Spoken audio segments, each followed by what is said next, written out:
Hello दोस्तों, welcome back to my YouTube channel maths plaza. दोस्तों, इस वीडियो में बिहार बोर्ड क्लास 8 सामाजिक आर्थिक एवं राजनीतिक जीवन अध्याय 5 है, चैप्टर 5, जिसका नाम है न्यायपालिका। चैप्टर 5 का क्या नाम है? न्यायपालिका। आज मैं इस चैप्टर का व्याख्या करने वाला हूँ। आइए देखते हैं। तो ये रहा चैप्टर और ये रहा बुक। तो क्या आप लोग आपस में कभी लड़ते झगड़ते हैं? बताइए, भी कोई पूछने की बात है, ठीक ना। तो एक बार जो है तुम लोग ऑर्डर दे दे रहे जाओ स्कूल में मार कराओ। हमको लगता है कि पूरा स्कूल के बच्चा को खींच के यहाँ कोचिंग में लेगा मारते मारते, ठीक ना। तो लड़ने झगड़ने में यहाँ कोई कमी नहीं चलता है, गैंग चलता है ना रे। अरे आप सोच रहे होंगे कि भला यह कोई प्रश्न है?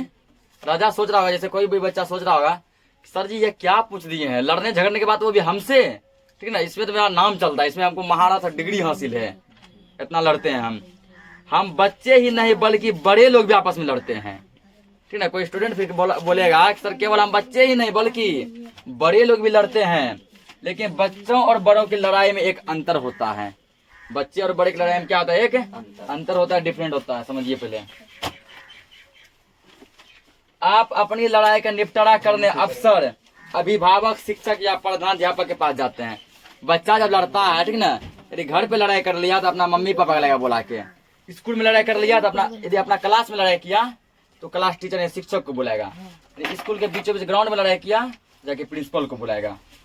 तो ये लोग कभी प्यार से समझा कर तो कभी डांट फटकार कर आपस में विवाद का हल निकाल लेते हैं। तो टीचर शिक्षक क्या करते हैं, कभी जो है ना बच्चे उसको डांट के समझाते हैं, कभी प्यार से समझाते हैं, ये झगड़ा खत्म हो जाता है। यह तो हुई बात, ठीक ना, यह हुई बच्चों की बात। जैसे यहाँ दिया है, पापा इसने मेरी किताब फाड़ दी। लड़का का था, लड़की का थी, उसकी बेटी। हाँ, इसने भी तो मेरी चोटी खींची थी, ठीक। बच्चों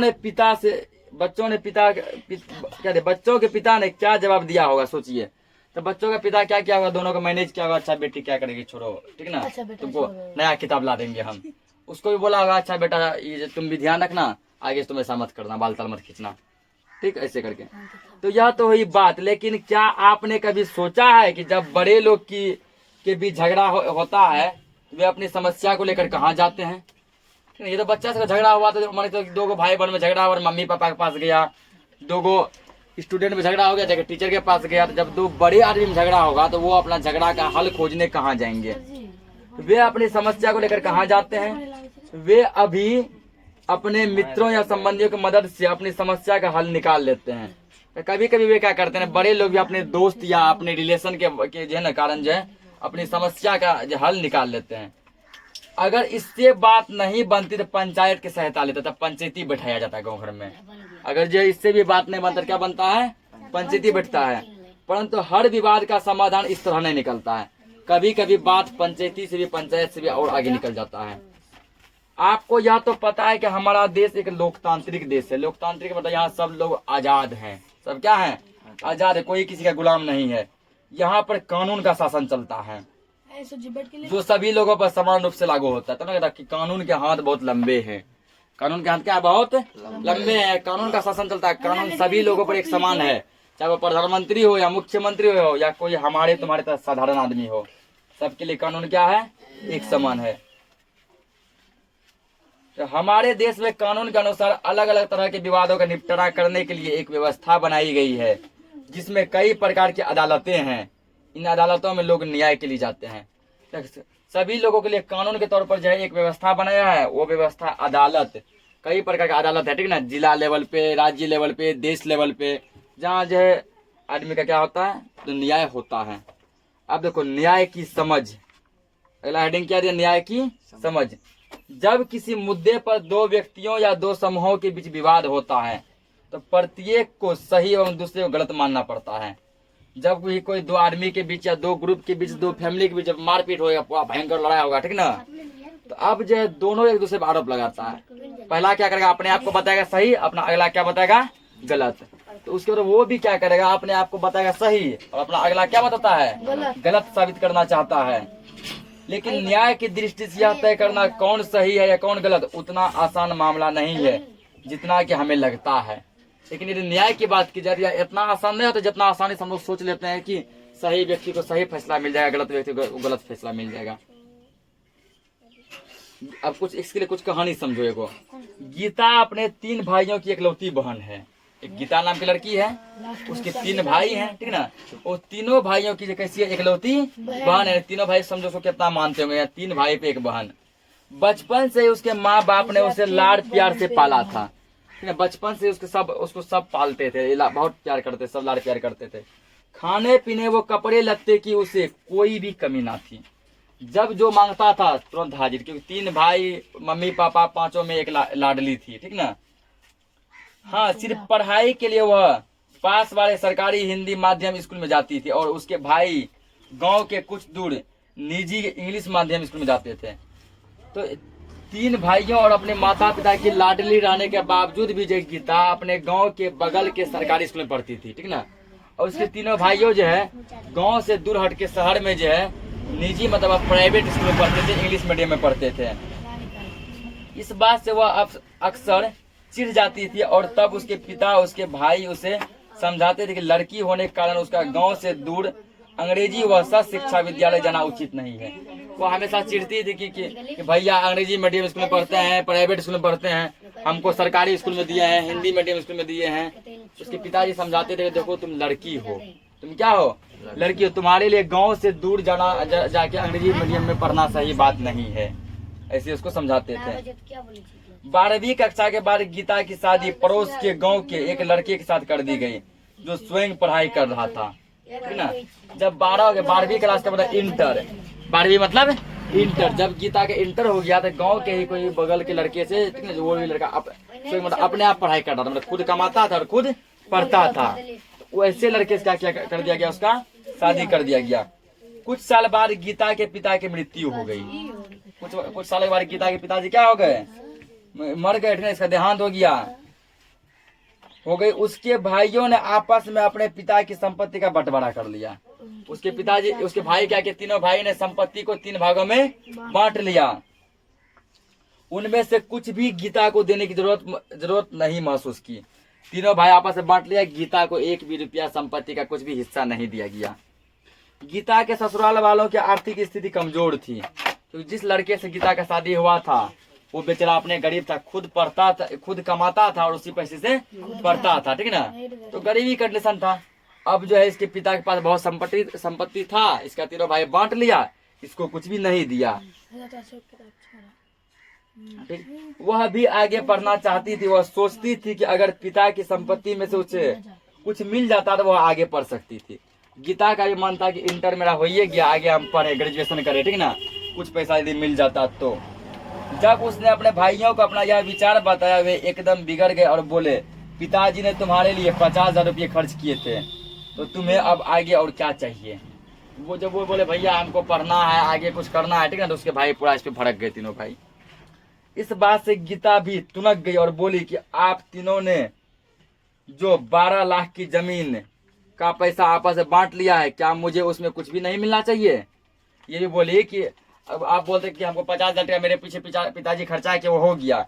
आप जो 12 लाख का जमीन जो अपने तीनों भाइयों में बांट लिए हैं उसमें मेरा कोई हिस्सा नहीं है। जिस प्रकार तुम बेटे हो मैं भी तो उसी प्रकार बेटी हूँ। गीता कहती है यदि तुम बेटे हो तो मैं भी क्या हूँ, बेटी हूँ। गीता ने अपने भाइयों से कहा कि यदि आप मेरा हिस्सा नहीं दोगे तो मैं इस बात को ग्राम कचहरी में ले जाऊंगी। थोड़ा सीधा सीधा आप मेरा हिस्सा दे दीजिए, यदि हिस्सा नहीं देंगे तो हम ग्राम कचहरी में इस बात को ले जाएंगे। उसके बाद ये तीनों भाइयों ने कहा जो करना है करो, जाओ। तीनों भाइयों मूड बड़ा, जाओ बड़े फरिया लेंगे, जाओ, ठीक ना, जो करना है करो, जहां जाना है जाओ, देख लेंगे हम भी। तुझको हिस्सा नहीं दिया जाएगा।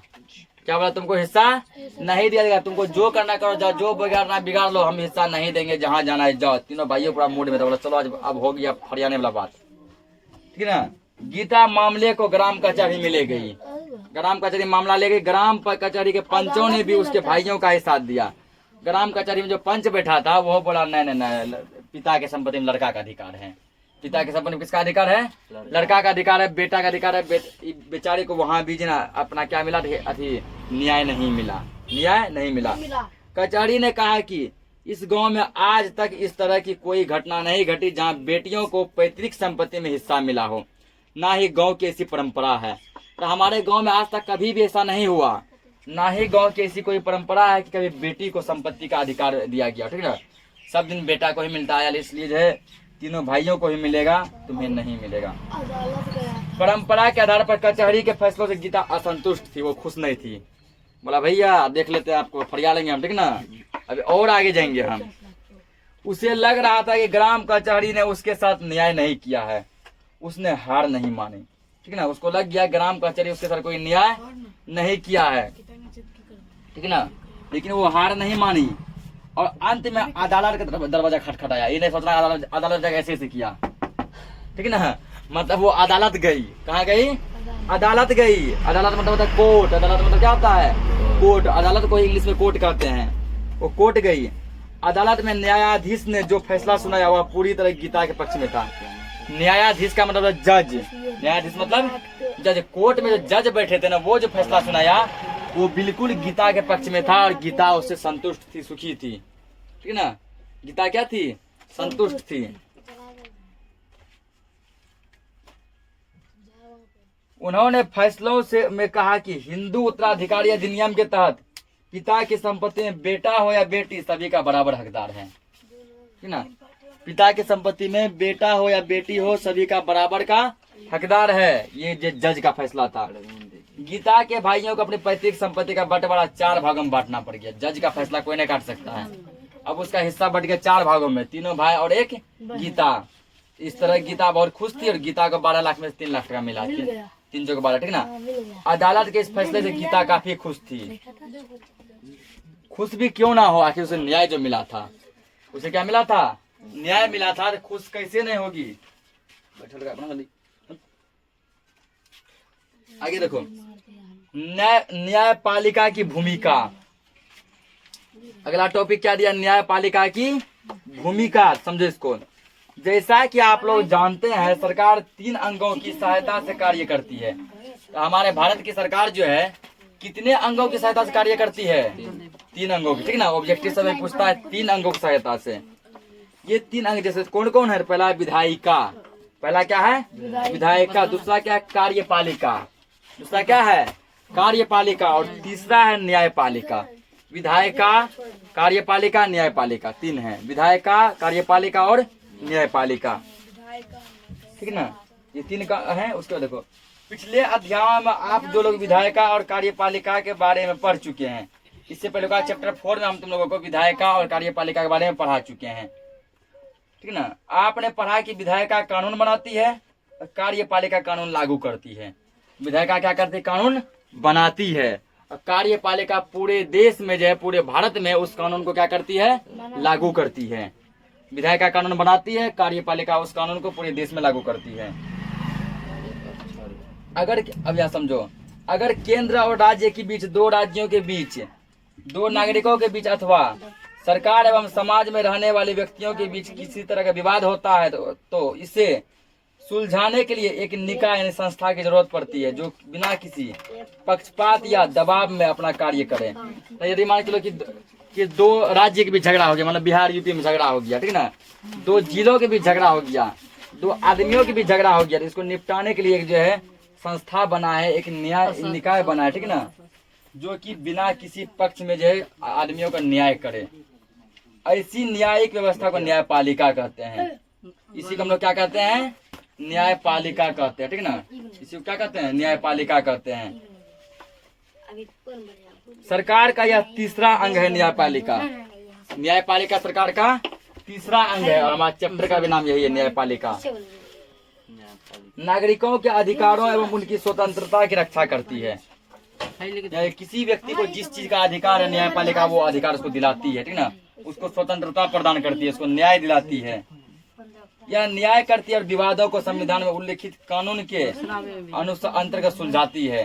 न्यायपालिका में जो गलत है, दोषी को सजा मिलता है, जो सही है उसको न्याय मिलता है। कि अगर विधायिका द्वारा बनाया गया कोई कानून संविधान का उल्लंघन करता है तो न्यायपालिका उस कानून को रद्द कर सकती है, क्योंकि संविधान की व्याख्या तो यदि विधायक का कोई कानून बनाए, ठीक है, और अपना एक कानून बनाकर जो है उसका उल्लंघन करे, अपना एक कानून बनाकर उसका क्या करे, उल्लंघन करे, तो न्यायपालिका का इतना पावर है कि उस कानून को रद्द भी कर सकती है। अब देखो स्वतंत्र न्यायपालिका, अगला हेडिंग क्या दिया, स्वतंत्र न्यायपालिका। किसी भी परिस्थिति में न्यायपूर्ण फैसला होने के लिए यह जरूरी है कि न्यायाधीश अपना फैसला बिना किसी दबाव या भय में के सुना सके। कहता देखो, यदि न्यायपालिका अपना फैसला जब बिना किसी दबाव का, बिना किसी डर का, बिना किसी भय का सुनाएगा, तभी वो न्याय सच्चा होगा, तभी किसी व्यक्ति को न्याय मिलेगा। कल्पना कीजिए कि अगर सरकार का कोई मंत्री किसी प्रकार का अपराध करता है, उसका मामला न्यायालय में जाता है। तो कल्पना करो कि सरकार का कोई मंत्री है, ठीक ना, वो किसी प्रकार का क्या करता है, तो मंत्री क्या करता है ना, यहाँ पर जो है अब कोई अपराध, कोई गलती करता है, उसका फैसला चलता है न्यायालय में। उसका फैसला कहाँ चल गया, न्यायालय में। ये न्यायालय का न्यायाधीश ने, जज, उस मंत्री या सरकार के दबाव में आकर उसे दोष मुक्त कर देता है। अक्सर ऐसा भी देखा जाता है कि यदि वह मंत्री बड़े लेवल का, हाई लेवल का मंत्री है, न्यायाधीश का, न्यायालय का जो न्यायाधीश है, यानी कोर्ट का जो जज है, उस वो मंत्री गलत भी रहता है, उसको बाइज्जत बरी कर देता है, उसको सही बता देता है, फैसला उसके पक्ष में सुनाता है, उस मंत्री के डर के कारण कि यदि इसको सजा दे दिए ना, जब ये छूट के आएगा तो मेरा फाड़ के रख देगा, ठीक ना। इस कारण क्या करता है, इस कारण जो है ना वो फैसला उसके पक्ष में सुना देता है। ऐसा भी देखने को मिलता है, ठीक।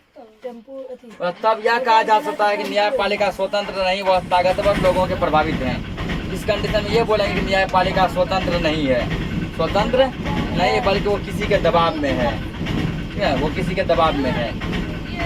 अगला हेडिंग देखो, न्यायपालिका को स्वतंत्र रखने के दो तरीके हैं। न्यायपालिका को स्वतंत्र रखने के कितने तरीके हैं, दो तरीके हैं। न्यायपालिका दो तरीकों से स्वतंत्र रह सकता है, पूरा इंडिपेंडेंस, आजाद रह सकता है। पहला समझो, पहला है शक्तियों का बंटवारा, जिसका मतलब है कि विधायिका और कार्यपालिका जैसी राज्य की शाखाएं न्यायपालिका के काम में दखल नहीं दे। पहला क्या, शक्तियों का बंटवारा, शक्तियों का बंटवारा। न्यायपालिका जो न्याय करेगी, न्यायपालिका जो फैसला सुनाएगी, ठीक ना, उसमें विधायिका या कार्यपालिका दखल नहीं दे, विधायिका या कार्यपालिका बीच में कुछ नहीं बोले। कोई भी अदालत सरकार के अधीन नहीं होता है, वह ना ही सरकार का प्रतिनिधित्व करती है। कोई भी अदालत, कोई भी कोर्ट वो सरकार के अधीन नहीं, कोर्ट हमेशा स्वतंत्र होता है, वो हमेशा स्वतंत्र फैसला सुना सकता है, ठीक ना, वो किसी के दबाव में नहीं होता है। इसका दूसरा तरीका है, सर्वोच्च और उच्च न्यायालय में न्यायाधीशों की नियुक्ति प्रक्रिया में सरकार का सीधे हस्तक्षेप नहीं होना। दूसरा कारण क्या है कि चाहे हाई कोर्ट हो चाहे सुप्रीम कोर्ट हो, उसमें जो जज बनेगा, जो न्यायाधीश बनेगा, वो कोई घूस दे के नहीं बना हो, वो न्यायाधीश सरकार का कोई अपना आदमी नहीं हो। सरकार का यदि अपना आएगा, सरकार गलती करेगा, वो फैसला उसी पे सुनाएगा, नहीं ये सही है, ये सही है, तो वो न्यायाधीश वो बना हो, ठीक ना, वो न्यायाधीश वो आदमी बना हो जो कि पूरा क्या किया हो, पूरा मतलब पढ़ाई किया हो, पूरा पढ़ाई लिखाई करके आया हो। ठीक चल रहा है वीडियो, अटकता है तो देख मिनट।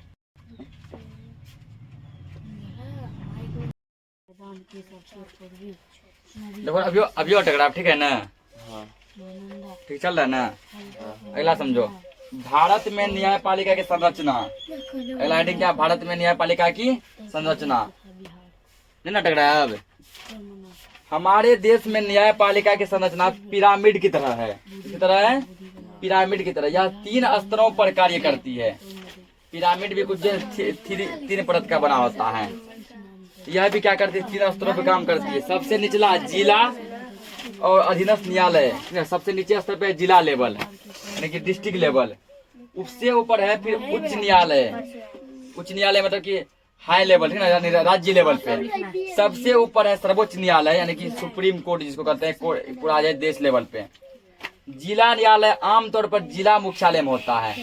जिला न्यायालय कहाँ होता है, जिला मुख्यालय में। जैसे आप सिवान जिले के हैं तो आपका जिला न्यायालय सिवान ही होगा। और जैसे हम लोग मान लो पूर्णिया जिले के हैं तो हमारा जिला न्यायालय कहाँ होगा, पूर्णिया ही होगा। उसी तरह से आगे आपका दोस्त यदि कोई रिश्तेदार मान लो गया जिला का है तो उसका जिला न्यायालय गया ही होगा। इन अदालतों का लोगों का सबसे अधिक ताल्लुक होता है, ठीक ना। यह बहुत तरह के मामलों की सुनवाई करता है। जिला न्यायालय जो है बहुत तरह के मामलों की सुनवाई करता है। अब आजा दूसरा दिया है उच्च न्यायालय। प्रत्येक राज्य कई जिलों में बटा हुआ है। जैसे बिहार में कुल कितने जिले हैं? 38 जिले हैं। और हर जिले में जिला न्यायालय होता है और सभी जिले में क्या होता है? जिला न्यायालय। और सामान्यतः राज्य में होता है एक उच्च न्यायालय, जिसको कहते हैं कि जो हाई कोर्ट है, ठीक ना। राज्य में क्या होता है? एक उच्च न्यायालय होता है जो राज्य की सबसे ऊंची अदालत है। उच्च न्यायालय जो पूरे राज्य का सबसे ऊंचा न्यायालय होता है। जैसे मतलब बिहार में हाई कोर्ट कहाँ है? पटना में। वो पूरे बिहार का सबसे ऊंचा न्यायालय है। जैसे जैसे हम बिहार के निवासी हैं, हमारे राज्य का उच्च न्यायालय इसकी राजधानी पटना में है।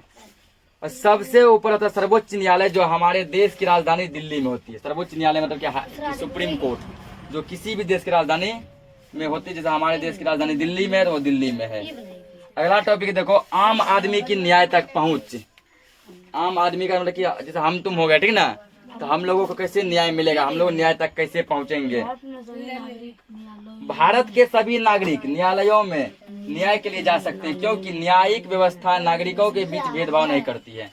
भारत का कोई भी नागरिक हो, चाहे वो अमीर हो चाहे वो गरीब हो, ठीक ना, चाहे वो पिछड़ा हो चाहे वो अति पिछड़ा हो, कोई स्त्री हो या पुरुष हो, सभी व्यक्ति जो न्याय के लिए जा सकता है। उसमें कोई भेदभाव नहीं है। लेकिन यह बात भी सच है कि गरीब आदमी के लिए न्याय पाना इतना आसान नहीं होता, क्योंकि आज के जमाने में ऐसा हो गया, गरीब आदमी समझो न्याय लगभग ना के बराबर मिलता है। कुछ ही ऐसे गरीब हैं जिसको न्याय मिल पाता है, बाकी को नहीं मिलता है। कानून प्रक्रिया में काफी पैसा वो समय लगता है और ऊपर से कानूनी कार्यवाही की भी जरूरत पड़ती है। यदि तुमको किसी कानून में पड़ गया, केस से चक्कर में पड़ गया, ठीक ना, तो पैसा लगेगा। पहला बात जो पूरा मोटा पैसा खर्चा होगा, प्लस तुमको अपना समय देना पड़ेगा, रोज रोज कोर्ट दौड़ना पड़ेगा। उसके बाद थोड़ा बड़ा बड़ा आदमी से सेटिंग गेटिंग भी लगाना पड़ेगा। यह काम वकीलों का होता है। इस प्रक्रिया को सभी लोगों के लिए समझ पाना मुश्किल होता है। यह काम कौन करता है? वकील करते हैं। इसको जो ना हम लोग जो है आसानी से नहीं समझ पाते हैं। दिया है कि एक अधिनियम, सरकार का यह संवैधानिक दायित्व है कि वह यह सुनिश्चित करे कि भारत का कोई भी नागरिक गरीबी या किसी अन्य असमर्थता कारण न्याय पाने से वंचित न रह जाए। सरकार का एक और यह भी काम है कि भारत का कोई भी गरीब आदमी हो या कोई भी असमर्थ मतलब कि अपाहिज या लूल्हा लंगड़ा बहरा गूंगा आदमी हो, उसको जो है न्याय मिल सके, वो न्याय से जो है वंचित नहीं रह सके। इस उद्देश्य की प्राप्ति के लिए भारत सरकार द्वारा विविध सेवा प्राधिकार अधिनियम 1987 पारित किया गया था, ठीक ना। इसके लिए जो है कि हर एक को न्याय मिले, किसी के साथ जो है कोई जो गलत ना हो, इसके लिए एक जो है कानून लागू हुआ था, अधिनियम लागू हुआ था 1987 में, जो 9 नवंबर 1995 से प्रभावी है। लागू हुआ था 1987 में। अब बढ़िया से पूरा जो है ना सुचारू ढंग से काम चल रहा है इसका 9 नवंबर 1995 से। अब देखो इस कानून का क्या मतलब है। इस अधिनियम के अंतर्गत राष्ट्रीय विविध सेवा प्राधिकार, उच्चतम न्यायालय विविध सेवा समिति, राज्य विविध सेवा प्राधिकार, उच्च न्यायालय विविध सेवा समिति, जिला विविध सेवा प्राधिकार, अनुमंडल विविध सेवा समिति का गठन किया गया है।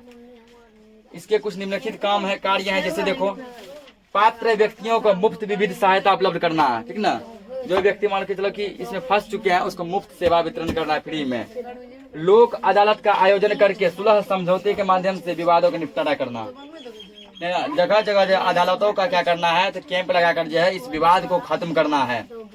विविध सहायता उपलब्ध कराने हेतु अत्यधिक प्रभावी वो कम खर्चीले योजनाएं तैयार करना।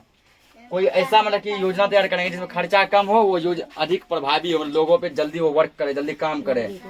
ग्रामीण क्षेत्रों, गरीब बस्तियों, श्रमिक बस्तियों आदि में समाज के कमजोर वर्गों के लिए विविध शिविर का आयोजन करना। जो गरीब समाज है, जो गरीब व्यक्ति है, उसके लिए क्या करें, गांव में शिविर लगाएंगे जहां उसका सुनवाई किया जाएगा। एक शिविर लगा, कैंप लगा के व्यक्तियों का प्रॉब्लम सुना जाएगा, आपको किससे क्या प्रॉब्लम है उसको न्याय दिलाया जाएगा। पारिवारिक विवादों को सुलह समझौतों के आधार पर निपटाना। जब कोई परिवार में जो है ना पति पत्नी में या कोई दो फैमिली में विवाद हो जाए तो वहाँ पे मारपीट का नौबत नहीं आए, बल्कि आपस में बातचीत से समझाया जा सके।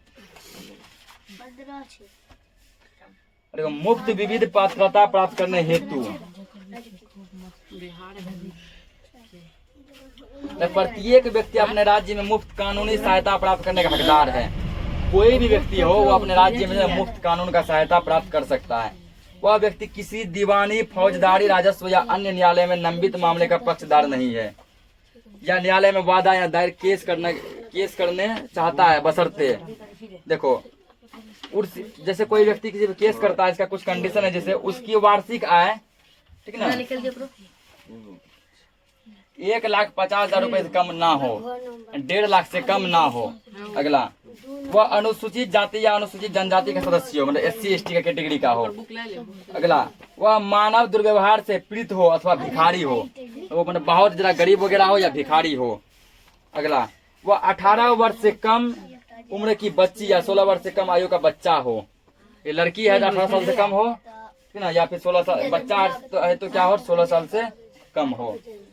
वह मानसिक रूप से बीमार या अक्षम व्यक्ति हो, वो क्या बीमार हो या फिर कोई काम करने में सक्षम नहीं हो।